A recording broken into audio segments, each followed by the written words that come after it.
I'm really angry about what happened because, it happened in the heartland of America, and it also happened to children. We have to be prepared for this sort of thing. I looked at that building, I couldn't imagine anyone coming out alive. Tonight on 48 Hours. We're home, honey. You gonna make it, okay? Brandy. Take deep breaths, Brandy. Desperately fights for life. We couldn't even see her first, and we saw her foot. Everybody agreed that if we save one, it's worth it all. I think she's out there somewhere.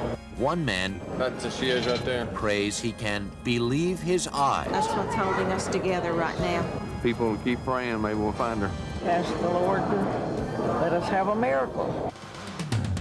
Lord, please don't let this happen to my grandbaby. And little PJ There's only been like 3 kids that came out alive. saved by a stranger. He fell on top of this man, and I guess that's what saved my life. Meet the survivors We thought we were safe. and the saviors When I first talked to her, I knew she was gonna make it. when terror hits home. I don't think we'll know when this is going to happen again. Tonight, join Dan Rather with correspondents Harold Dow, Phil Jones, Erin Moriarty, Richard Schlesinger, and Susan Spencer.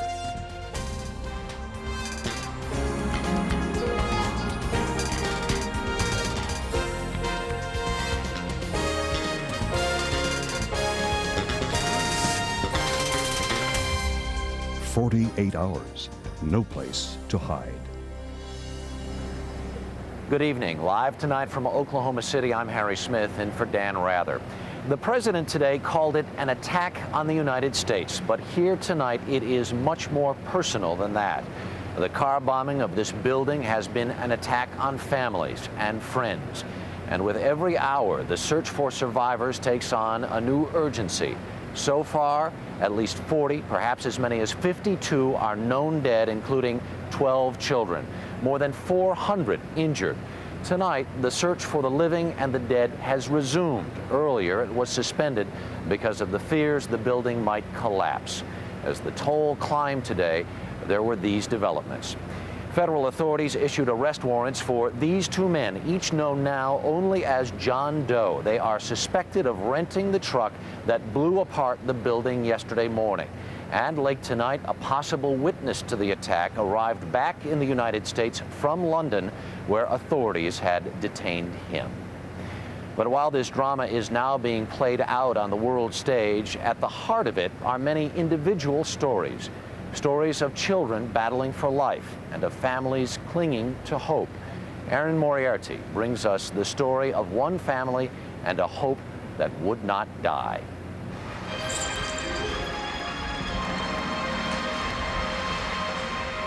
This is just devastating.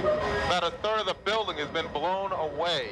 When I first saw the building, I couldn't imagine anyone coming out alive out of that building. I just kept praying. I couldn't stop praying. I couldn't stop thinking, Lord, please don't let this happen to my grandbaby. Less than an hour after Dolores Watson dropped off her grandson, PJ, at the daycare center inside the federal building, Most of the children did not make it out. she wondered if she'd ever see him again. It's like all of a sudden in your mind, you spent all this child's life hoping this child is safe, and now you're hoping this child is just hurt. Again, it is chaos down here. We saw it on television, and I just grabbed keys and ran out the house. That's when PJ's mom and his grandmother joined dozens of other parents in the frantic search to find their baby. They just brought a little girl out. Many of them already reported dead. We looked for 3 hours, and we were about to go crazy. When you don't have your child or know where he is or nothing like that, you think he's still inside the building. That's pretty scary. All the time, PJ Allen was here in the pediatric critical care unit in Children's Hospital. We didn't know who he was. We called him patient 2. He was the second patient that came to the emergency room.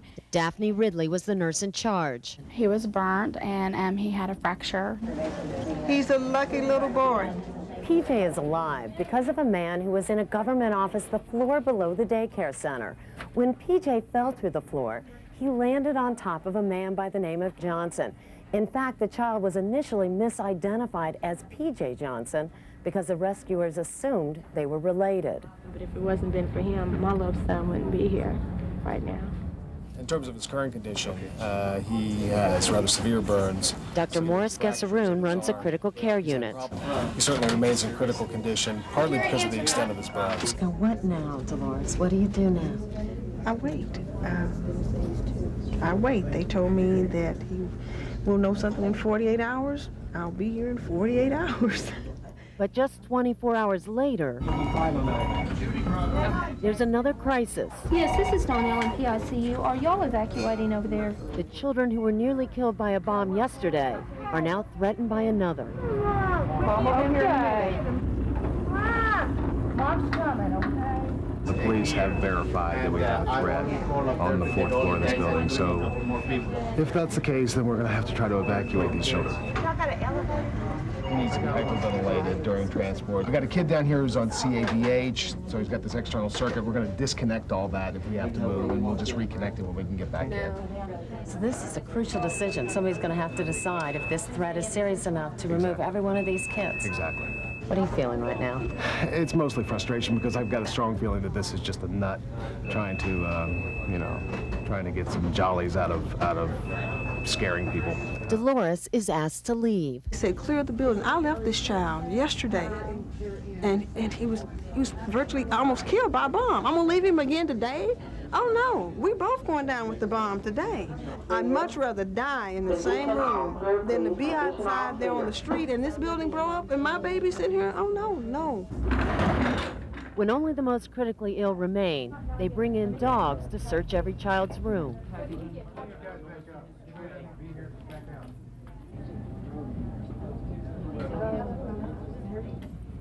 This is a children's hospital, and to know that the families and the patients and everybody has to go back through all this again, it's almost overwhelming. It's not almost overwhelming, it's very overwhelming. It's like you don't know when it's going to end. It does end an hour later when the police find no bomb. Business as usual. The word from administration, from the chief of staff, is go back to work. Just very angry because I don't feel nobody in their right mind should sit up and do that to a kid. He's already been through enough already, and for him to go through something else again, that just makes no sense. I can live with burns, I can live with anything as long as I can live with PJ. That child knows I love him.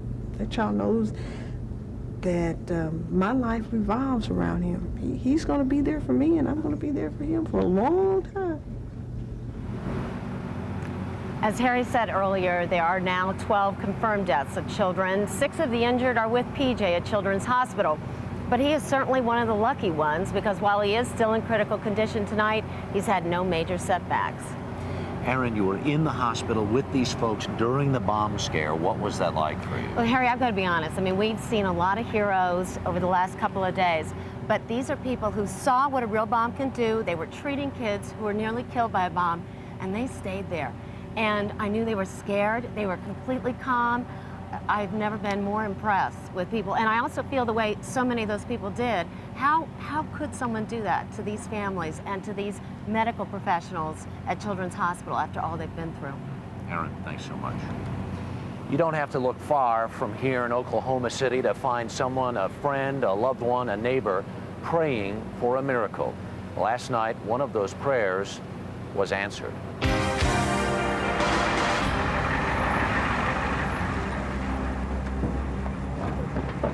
Children's Hospital of Oklahoma. Little Bucky, Randy, little Bucky. Okay. All right, baby, we're here. We're home, honey. You're gonna make it, okay? We are home. Late last night, after being buried for more than 12 hours, 15-year-old Brandy Liggins was pulled out of the rubble and brought here. She was just in a mesh of rubble and cinder block and heavy-duty conduit. I couldn't tell you if we were there an hour. I can't tell you if we were there 4 hours. Surgeon Rick Nelson was part of Brandy's rescue team. Stay with me, Brandy? Okay. Well, that's the situation. We really weren't too hopeful of having anybody survive what was down there. And there's a lot of dedicated people out there hanging out and seeing if those ones, excuse me. Stick down here, honey. Brandy, stay with us. Talk to us, Brandy. to see if there's one survivor. We all decided it was worth it if we get one. So we found her able to call to us. We couldn't even see her at first, and then we saw her foot. I can't really tell you what goes through your mind in those situations, but when I first talked to her, I knew she was going to make it. We got a heart rate 127 and a pulse or respiration of 32. She was able to breathe the whole time, so it was her saving grace, and her legs were pinned. So we finally freed her enough so that when we made one move, that we could pull her with one move, because if we made the wrong move, it'd be over. Near the end, she never lost consciousness, but started getting a bit lethargic, and I was worried then. Very good. Because I felt like we probably only had a few minutes to get her out. Dr. Nelson, who came from Muskogee, a 2.5-hour drive away, had originally volunteered his skills as a surgeon. He thought he'd be needed in a hospital. They called me back early this morning during one of my cases and said that we need you. When I got here, that was a miscommunication. They really didn't need me for surgery, so I went down and joined the crew to help. And luckily for Brandy, he did. I think she's going to be all right. There you go. In this situation, I feel like we've won one on the terrorists. What kind of suture do you want? And everybody agreed that if we save one, it's worth it all. Yeah, so we just got to find the rest of them. We're just going to finish it up real quick. Tonight, Brandy is in critical but stable condition, but we are told her outlook is good. We have much more ahead, live from Oklahoma City, including the very latest on the investigation into this attack. But first, one man's vigil of hope. One man's vigil of hope. Did he see the answer to his prayers? No doubt in my mind. Shot out of a cannon.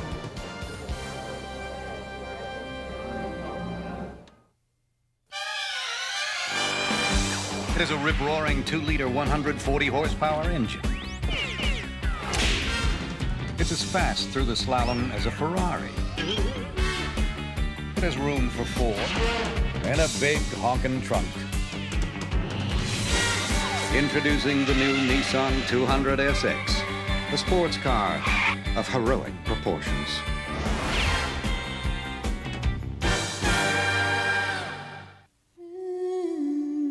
Most people know us as the inventors of a wonder drug, but we also help make fabrics stronger, homes more energy efficient, animals healthier, and we're helping to lead the way in biotech research. So much good we can do for each other. Oh, what a world it can be. Bayer.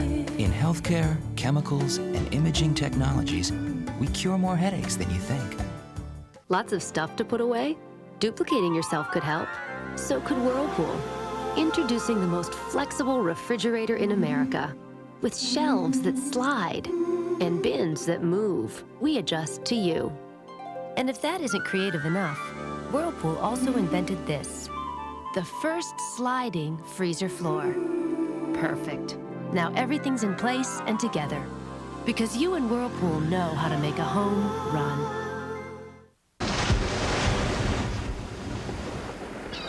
Take the line out. I got it.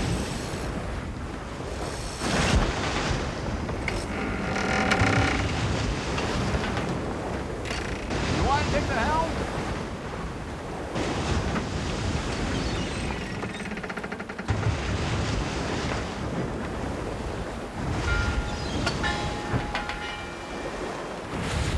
Perfect day, huh? Saturday, April 29th, a UFO mystery. Who got your daddy? Sky people. And a deadly cover-up. You're bluffing. I never bluff. Walker, April 29th. Nicolas Cage and Lisa Kudrow, tonight on The Late Show. Rescuers are going to be digging through this building behind me for days, and the enemy now is time. This is what it looks like inside the ruins of the federal office building in Oklahoma City.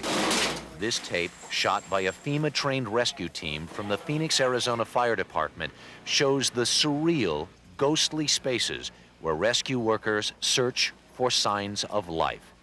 Battalion Chief Phil Yeager. It's absolutely a race against time in slow motion. We have searched every area that you can just walk up to and search. Now it's a matter of getting into those very dangerous, very unstable areas. You're literally living in an atmosphere of destruction, hoping that at some point you're going to hear something, or you're going to feel something, or you're going to find something within that building. People have survived this long before, and that there are still over 200 people as of early this morning that are unaccounted for. And the possibility that there may be just one person in there is what keeps you going. America was attacked yesterday morning in a vicious and cruel way. This is the aftermath. Time is the enemy, and right now, time is winning. We will do anything, we will risk anything to save a savable life. There's still hope. I've just been telling them just keep praying. For hundreds of families here in Oklahoma City, it came down to this. All these people are missing. They're just distraught. I think they're in a state of shock. So your mom is missing. Where was she working? HUD. Her office was that side that was blown off. The terrible waiting and not knowing. That's the worst thing in the world, is to not know. About the fate of missing loved ones. I've got them from 6 months old to, mothers, dads, sisters. In desperation, trying to locate, some of those folks. They came to command centers to spread the word. I'll never give up hope. Even though hope seemed so far away. Our portion of it is to try to get the information that will help to identify bodies. We're getting dental information about their dental records, any distinguishable scars that they may have. Yesterday began as any other for Stephen Nix and his wife Patricia. I let her out at work in the federal building this morning at about 6 o'clock. She works on the 7th floor of the Murrah building. The side of the federal building has been blown off, Jesse. About 9 o'clock, this blast rocks the building. Come to find out, they told me it was a federal building, so... After a confusing and frightening day, Nix thought he finally had good news. Her name come on the 9 o'clock listing as being at St. Anthony's up the street here, but we go up there and... Patricia Nix's mother, Ellen Kiker. Rushed over there and just rejoicing and thanking the Lord, and got over there and wasn't nothing to it. None of the hospitals in town had any record of treating her. I call it a hoax. But their hopes were quickly lifted by something videotaped from a local news report. And all of my family says it's her. Pictures of a badly injured woman they believe is Patricia. I feel sure it's her. Her sister Kay. There's too much resemblance for it not to be her. That's she is right there. That's her here. We don't know who this lady is right here. That's what's holding us together right now. You don't have any doubt when you look at that, huh? No, I don't. There's just too many things that are her. No doubt in my mind. From across the room, that one there? Someone else is watching this videotape. See, that looks like my wife. Chuck Merrill thinks another woman might be his missing wife. Do you have any doubts about whether or not that's your wife? Look like her. Me, Can't find her nowheres. But the woman's mother says it isn't her.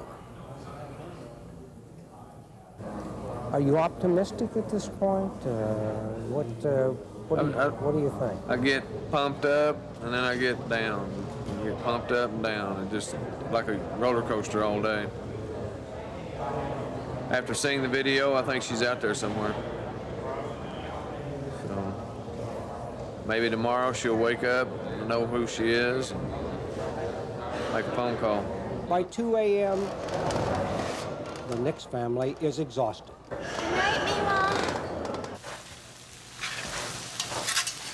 At 4:30, Red Cross volunteers are busy. All they have to hold on to is hope. When you hear an ambulance, you know someone's alive. It's coming out of that wreckage. But as the night wears on, fewer and fewer ambulances are heard. Of course, we'll have more information on press conferences, death toll, which now stands at 34. It's about 6 a.m. Doze off, wake up, chill. Stephen and Patricia Nix have been married 29 years. Just now, really, where we can enjoy each other. So. Tell them we haven't found her yet, so tell people to keep praying. Maybe we'll find her. We'll have more on the wait for Patricia Nix later in our 48 hours. I think she's out there. And when we return, have investigators closed in on the bombers? The latest when 48 Hours continues. Stay with us.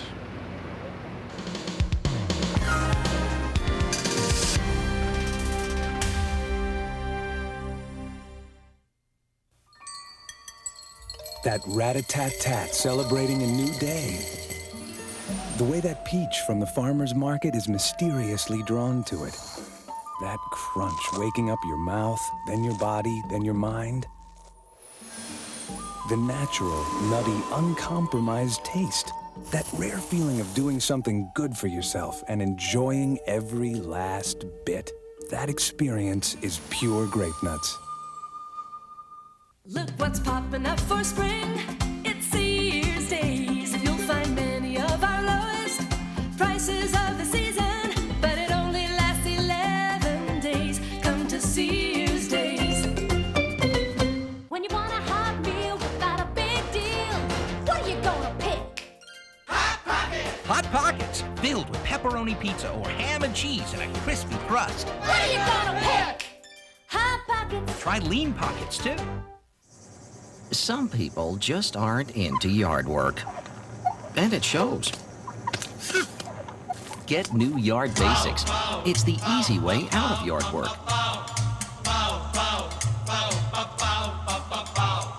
Just point and spray for the weeds, for the bugs, for the lawn, and get great results. New Yard Basics from Ortho, the easy way out of yard work.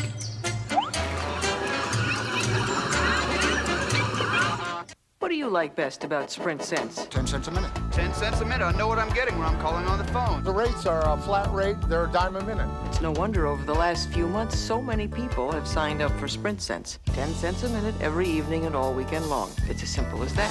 1 minute, 2 minutes, 3 minutes. A dime a minute is a wonderful deal. So even if I go for an hour, it's only going to cost me $6. So, what are you paying for a minute of long distance? Call now for 10 cents a minute and get up to 100 minutes free. Introducing a towering achievement. Its document handler resets originals. An auto stacker gathers collated sets all by itself. An electronic brain even monitors image quality. The new Mita DC6090 has the technology to get things done, whether you're there or not. Extension cords not included. Call 1-800-ABC-MITA. Within hours of this attack, authorities had launched a massive manhunt to find who did it. It is a search that has stretched around the world and has already had dramatic results. And joining us tonight with the latest, Scott Pelley. Scott? Harry, arrest warrants are being drawn up. A reward is being offered for 2 suspects in the bombing. The FBI believes they are the men who rented the truck that carried the bomb. Further investigation has determined that 2 white males were associated with this vehicle. As a result, arrest warrants will be sought for these 2 males. They are 2 men of medium build and height, both with brown hair. One has a tattoo on his left arm. The FBI says it does not know their names, but late today, it put a price on their heads.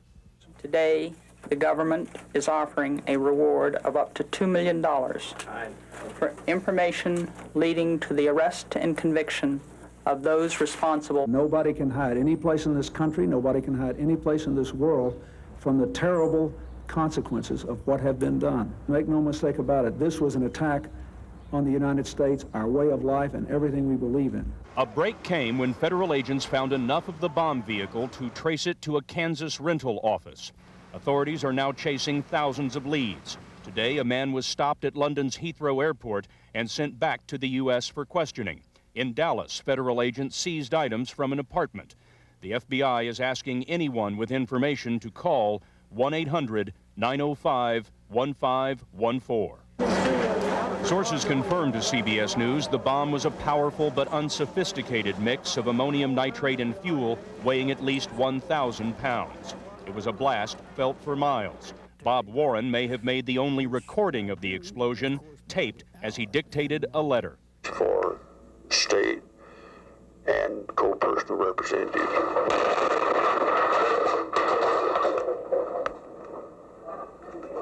God, what in the world was that?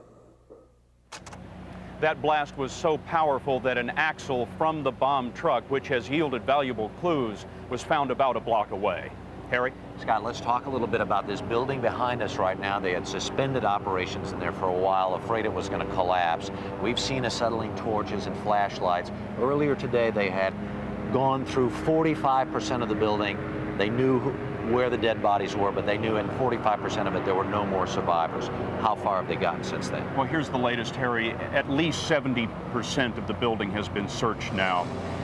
There are 40 confirmed deaths, but there are at least 13 more bodies in the basement. I was just speaking with fire officials here who say that in this debris field you see now on the screen, there are many, many bodies and body parts. They now feel they have a good fix on the number of people missing, and that number tonight is 150. So we have at least 53 people dead, 150 people missing. Let's talk about a little bit about the difficulty of this work in here. We showed some pictures earlier. These are some of the inside pictures and pictures until tonight we really haven't seen of the up-close work of how difficult it is and how painstakingly slow it is to get through a building like this. The area you were just looking at, Harry, is where most of the bodies are. Those are the 9 stories of this building that collapsed in one place in the street. And they are picking through there piece by piece, finding body parts, finding whole bodies. Later this evening, they're going to start using heavy earth-moving equipment to clear that debris field. The other piece of news that we should share with the audience tonight is that it has been a long time since they have had any signs of life in that building. Almost 24 hours, Harry. There are microphones in the building. They're looking at the building with infrared cameras, but for 24 hours now, they have seen no sign of life. And frankly, the authorities are saying there's very little chance now that anyone else will be found alive. All right, Scott, thanks very much. We want to reach over here to Richard Schlesinger for a moment. If we have seen it once, we have seen it hundreds and hundreds of times here, neighbor helping neighbor, and you've got another one of those stories. Well, and you know from spending time here, as have I, that they take that seriously here. Neighbors help neighbors in this part of the country. This is a special kind of a town. In this case, in a matter of moments, the city had desperate needs for medicine and blood, heavy equipment, search equipment. Lives hung in the balance here. Oklahoma City had to respond.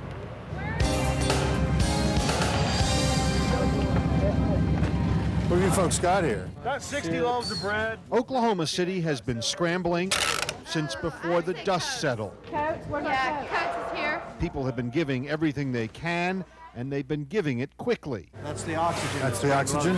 You bet. Well, when did the hospital call for it? Oh, 15 minutes ago. You work quick. Yeah, we do work quick. I've been down there all day today. Larry Jones knows about war and disaster and death. I went down Sniper's Alley in Sarajevo. He runs an aid group called Feed the Children. Most of his work has been overseas. Now it's just downtown. Because this is home. It's usually I get on an airplane and I go to disasters. Today I got in my car and I drove downtown. And I'm having trouble coping with that. The other thing, the food that's in this truck right here came in yesterday. I mean, it's fresh, it's good, but we want to take it and we make sure that it gets out. Larry Jones's job has changed temporarily. Check and see if we got any ice. But his feeling about where he lives has changed forever. The statement was made where we didn't think it would be made. What's the statement? The statement is you're not safe anywhere. But in important ways, Oklahoma City is still the same. Something moved you to come here. Oh, yes. Oh, yes. What was that? The fact that there was a tragedy. Okay. A tragedy. Do you feel this tragedy? And you feel I really do. I really do. It's part of the community. There are people hurting out there and will be hurting out there. Whatever they need, if we don't have it, then I go over to a local TV or radio station, get on there and say, we need it, and immediately, I mean almost immediately, so it's like picking up the phone, it gets down here. Here's heavy. When Larry Jones says immediately, he means immediately. Since the blast, his group has collected a warehouse full of supplies, from apples and oranges to ponchos and flashlights. We sent 5 boxes this size down there already. We can't be lured to the level of they think 3 men that did this. We can't be lured to their level. We've got to rise above it. Even in tears and sorrow and hurt, we've got to rise above and let people know that there's something more out there than destruction. Then ask the question on the back, okay? When you finish, bring it back to me. All over town, blood banks were as jammed as Larry Jones's warehouse. What was it that made you come up and donate today? It seems selfish to be doing anything else. Melinda Irwin lives just 1 mile from the blast site. Are you sad? Are you mad? Sad. Sad. I'm sad. Easy to be mad. Yeah, but I'm sad. Because? I don't even know that I know people that are there, but there are probably people I ate lunch with at the pizza house across the street. I mean, I may not know them, but I may have sat next to them one day. Melinda Irwin. Melinda hasn't given blood for 5 years. I hope it helps someone. I don't know that it will, but I feel like it was a small effort, a very small effort. Melinda is not alone. Streams of first-time blood donors have shown up at the blood centers. In fact, the centers have been so jammed, the staff is worried about too much of a good thing. We've had such a good response that we do not need to have them continue to come in those numbers right now. Oklahoma City is a busy place today. Thousands of people are working to make this city the way it once was. But the scar on the city's skyline will not heal quickly, nor will the one on the city's psyche. We're going to have to look at our world differently. And I think that, you know, from security to the federal government and to all of these things, we live in a violent world, even in Oklahoma City, Oklahoma, Middle America. In the quiet moments after all the activity, people here have started tallying the costs of the Murrah building bombers. They've taken away our trust. They've taken away everything. They've taken away everybody's. It just takes away, it just rips at your heart. It just takes away your trust, it just takes everything. You're overwhelmed by this. But I still have my life. I have my family. I've lost friends. But I still have tomorrow, and they don't. Will you be here tomorrow? I will. I will.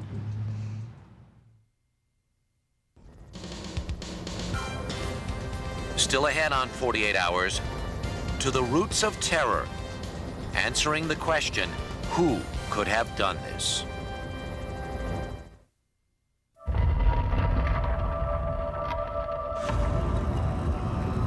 There's a new direction in touring luxury sedans.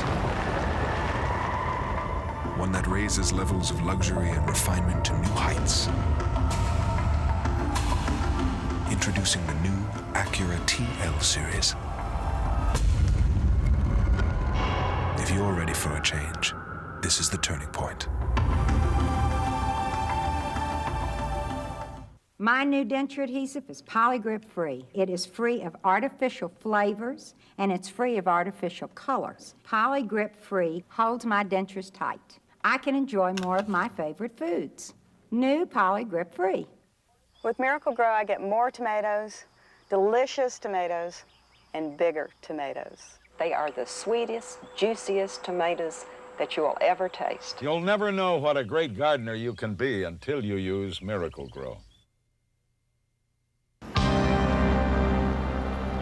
48 Hours will continue. Tonight, the groovin' Nicolas Cage. All right. Plus, Lisa Kudrow. Tomorrow's stupid human tricks. It's Dave's world. Yeah. We're all living in it. Terror in the heartland. First shock, then rescue, now resolve. There will be justice that will be swift and certain and severe. And as authorities search for clues and suspects, another search for possible survivors among the many still missing. Complete live coverage when Connie Chung reports from Oklahoma City tomorrow on the CBS Evening News. This is CBS.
"48 hours, no place to hide," continues.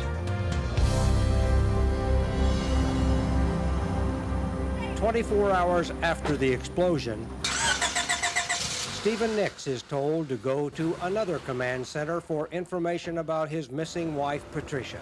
I think it's a lot of the deceased they have identification here. About an hour later, well, they just had to fill out all the information the best we could describe her. And, you know, they're gonna check the hospitals, they're gonna check the morgue, they're gonna check everywhere. It's just, they said it could be days before they know anything. I'm through, I'm tired, going home. Stephen and Patricia's son, Kevin, stays behind. Do you still have hope that... Well, I don't know. I mean, it goes back and forth and it changes. I'm happy that she had a good life. She was a great mom. And she was a great grandmother. And she knew God, and that's what's most important. There's always a chance for a miracle. They've already had some here. But hope is fading fast for the Nix family and all the others who are now suffering through their second night of waiting. Harry. Thanks very much, Phil. The scope of this disaster has left many wondering who could have committed a crime of such deadly and terrifying force. As Susan Spencer reports, the search for an answer has sent investigators scrambling for clues.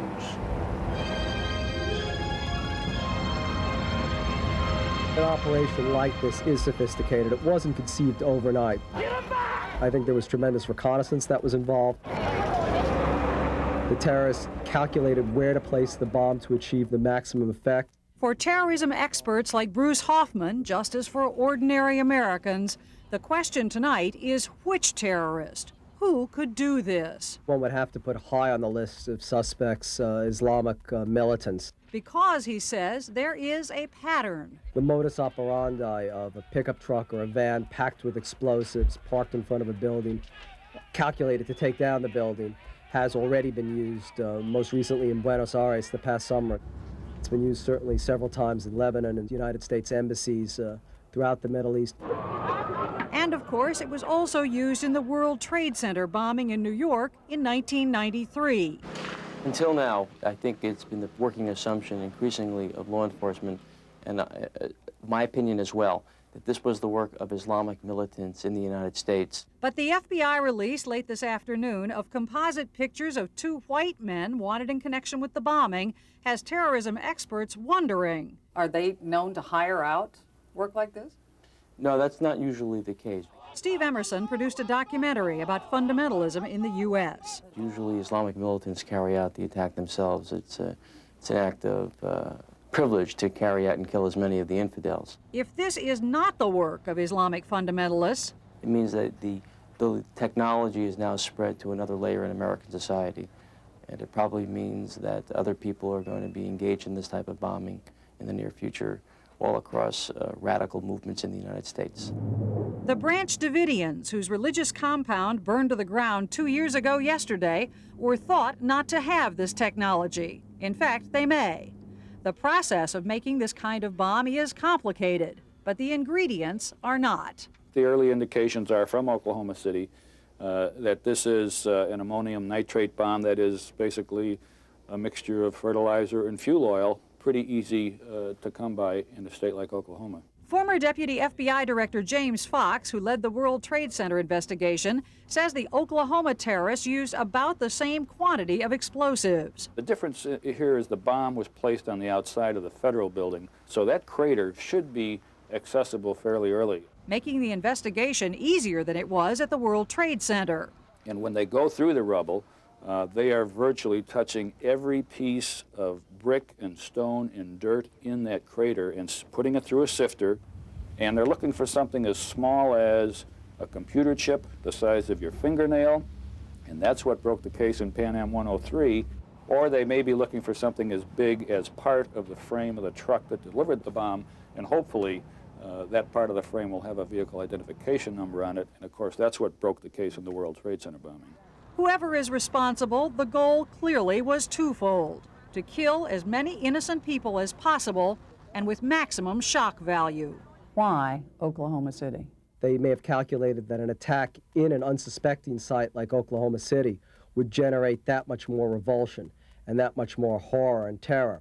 And that's, of course, what they want. Nothing can make any city totally safe, but there likely is now to be a call for stronger weapons in the fight. Frankly, I think the Attorney General's guidelines, which dictates how we can conduct terrorist investigations, I think are too restrictive. Many of these groups can go up to the limit, can acquire weapons, can actually train, can put out incendiary literature calling upon their brethren to kill anyone who is not a member of their ideological spectrum. And all of this is legal. And the only time the FBI can act is after the fact. We shouldn't delude ourselves into thinking that we can wrap ourselves in some protective cocoon, or indeed that it's at all possible to ever end or completely defeat terrorism. We just have to be, I think, eternally vigilant. We lost our innocence. Oh, absolutely. I think our sense of immunity has absolutely been shattered.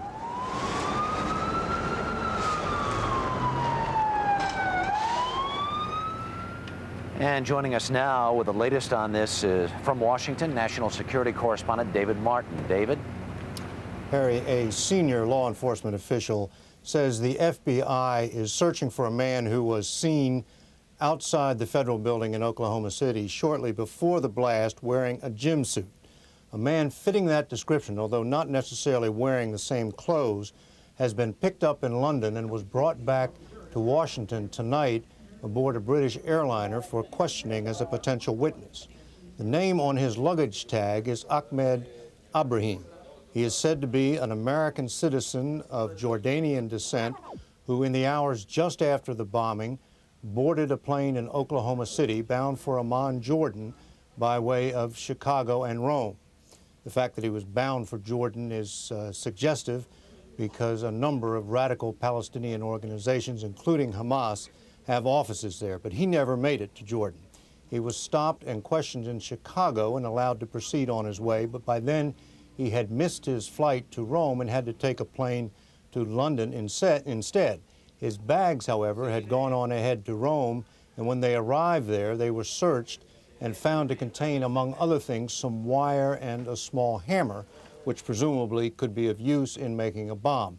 Based on that, he was picked up when he arrived in London and brought back to the U.S. What happens next depends on whether he cooperates. He could simply be questioned and released, or he could be brought before a grand jury. At this point, a senior law enforcement official says the chances there will turn out to be a foreign connection to this bombing are no more than 50-50. Harry? David, what if there is, in fact, a foreign connection? Well, I think in his press conference today, President Clinton came very, very close to publicly committing himself to carrying out a retaliatory attack. He said this was an attack on the United States. This was an attack against our way of life. And coming from a president, that is awfully close to pledging yourself to retaliation. All right, thank you, David Martin at the Pentagon this evening. We are coming to you live tonight from a place of almost unbelievable destruction. We'll be back with much more from Oklahoma City straight ahead.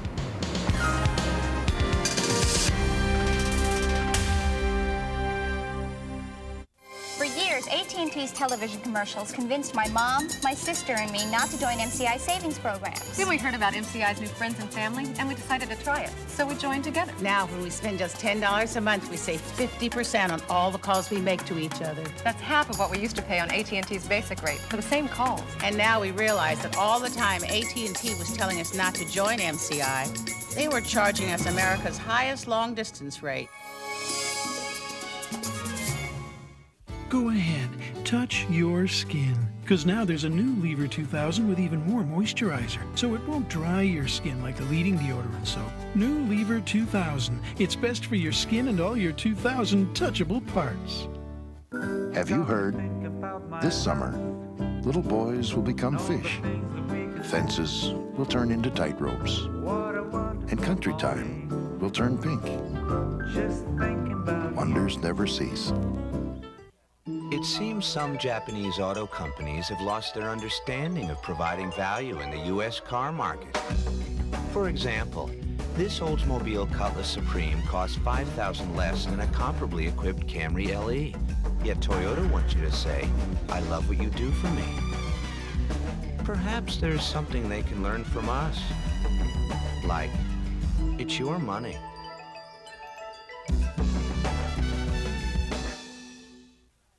It's not surprising that for all the different tastes that people have, there are as many ways to cook. And with state-of-the-art cooktops, fast-cooking convection ovens, and easy-to-clean sealed gas burners, cooking's never been more appealing. What might surprise you, though, is that all of these choices are now made possible by Kenmore. Shouldn't you consider the brand that's already at work in over 1 out of 2 homes in America? Kenmore. Come see the innovative side of Sears. Hi, folks. I'm Tom. On the next Late Late Show here on CBS, more personal stories from Oklahoma City, plus the actor Bruno Kirby coming up after Dave. Tomorrow night, 500 Nations continues to reveal the true origin of America. The rough road of contact begins.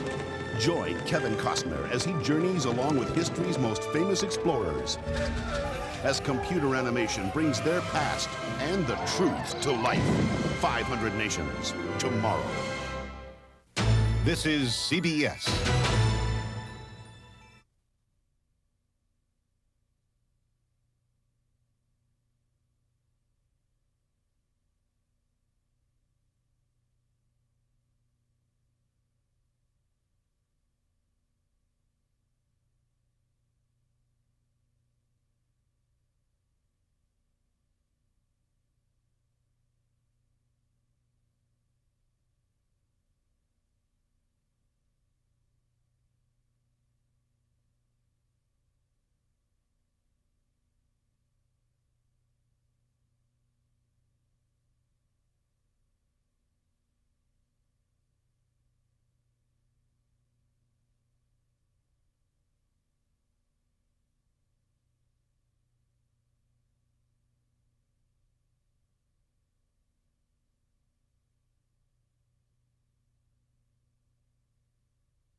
New York City has had a bad case of the jitters.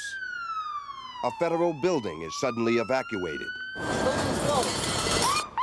A A bag left on a city bench is cause for concern. Everybody across the street. Everybody's got to cross the street. Let's go.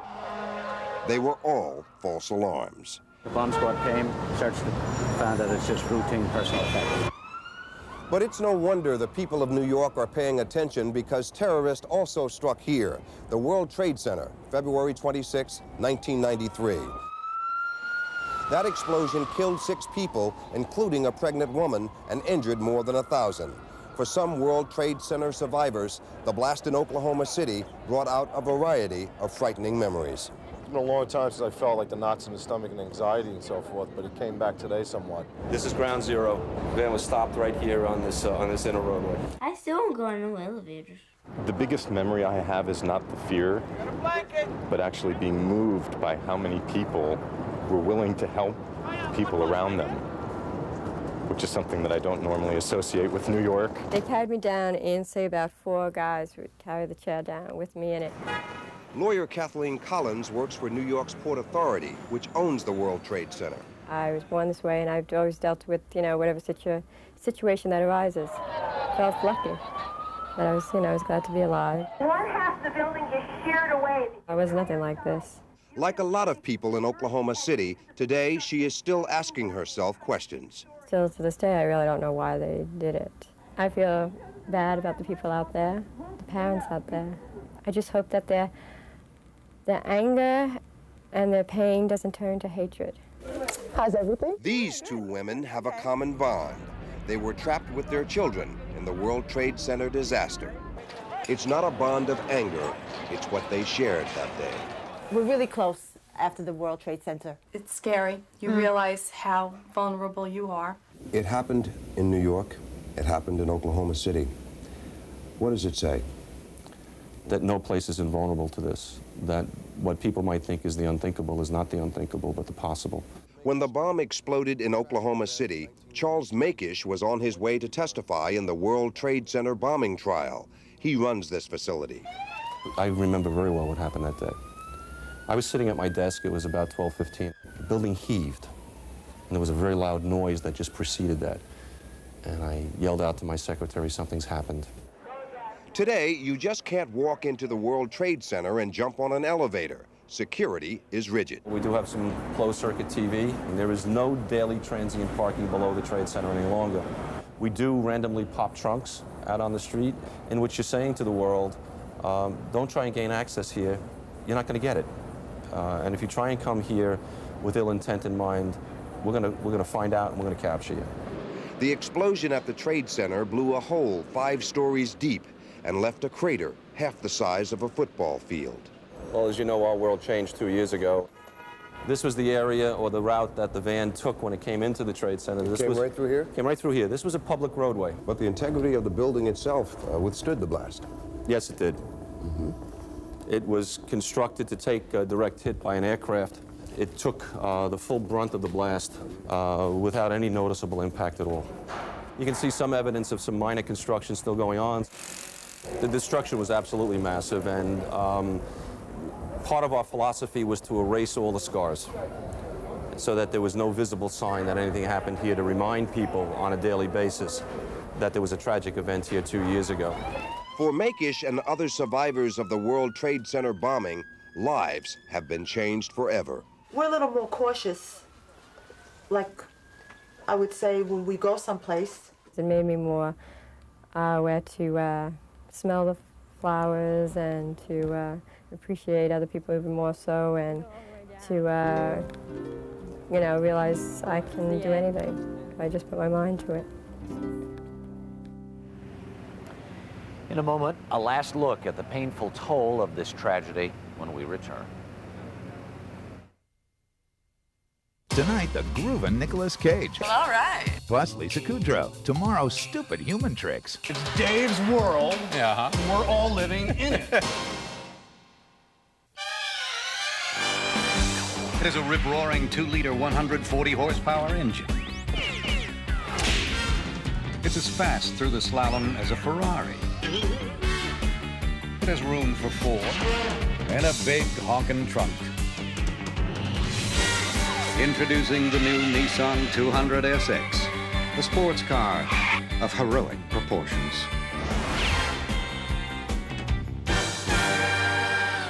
When you want a hot meal without a big deal, what are you gonna pick?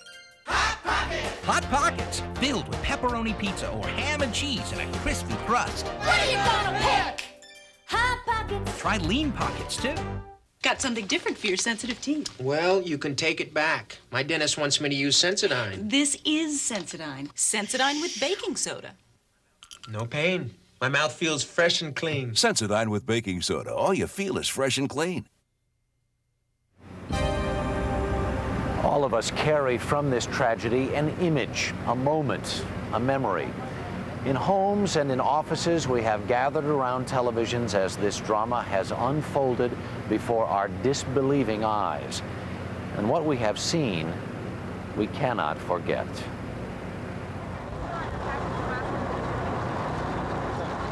Perhaps you saw a large piece of concrete came off the side of that building. The winds are gusting. This is turning into an extremely dangerous situation now.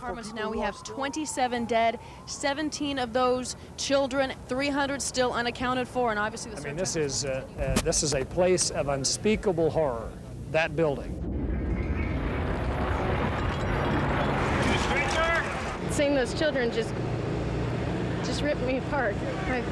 You know, it's a tragic day for many, many, many, many families. Hopefully the night will not end as tragically for some. And rescue workers say it's going to be a long, tedious excavation effort. It looks like perhaps they're calling out to people. One of the concerns that I have is there's a lot of noise up there. It would be difficult to hear somebody if they were calling out. We still hope that we've got some people alive in that building. They have officially rescued 2 people. One woman is still in the basement, trapped. Listen, if Brandy could be alive, people could be alive. We're home, honey. You're gonna make it, okay? The death toll, fortunately, has not gone up, not in the last several hours. It stands at 36. We are home. I would say to the children of this country, what happened was a bad thing, an evil thing. But we will find the people who did it, and we will bring them to justice. That's Daddy and Mommy's big boy, huh? Huh, Angel? Kisses, kisses. When you see my son laying there, or when the world sees my son laying there, they will understand what a tragedy. And every parent will look, that could be their son. Someone in the truck bring me a piece of tape, please. Media over on that side of the roadway, please. If the motive is terror, if it could happen here, it could happen anywhere. Obviously, the death toll has mounted and is expected to go higher still. The search for those who survived and those who did not will continue, and so will the search for answers and for justice. But tonight, the people of Oklahoma City are waiting for another spring morning, another reason to hope, and people around the nation and around the world are waiting with them. That's 48 hours. Now look ahead to next week's report.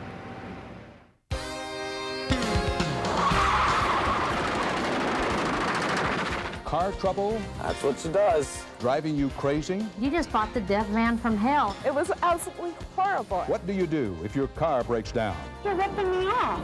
Don't aggravate me. I want to help you. Stop. All right? Right now. Stop. We'll steer you in the right direction. Do you know what was wrong with that car? This. One blown fuse. Next week. And we'll have the latest on this story tomorrow on CBS This Morning. Until then, I'm Harry Smith for Dan Rather and 48 Hours. Good night.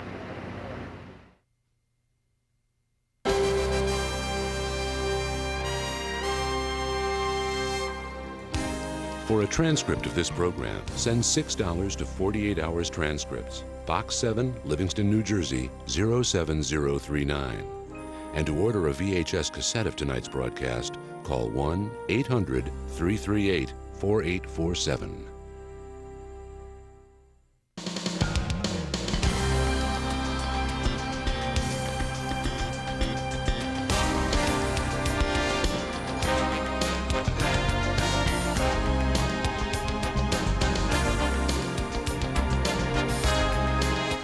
Hollywood's Nicolas Cage, Lisa Kudrow, and the music of Blues Traveler, all tonight on The Late Show with David Letterman. But first, your local news.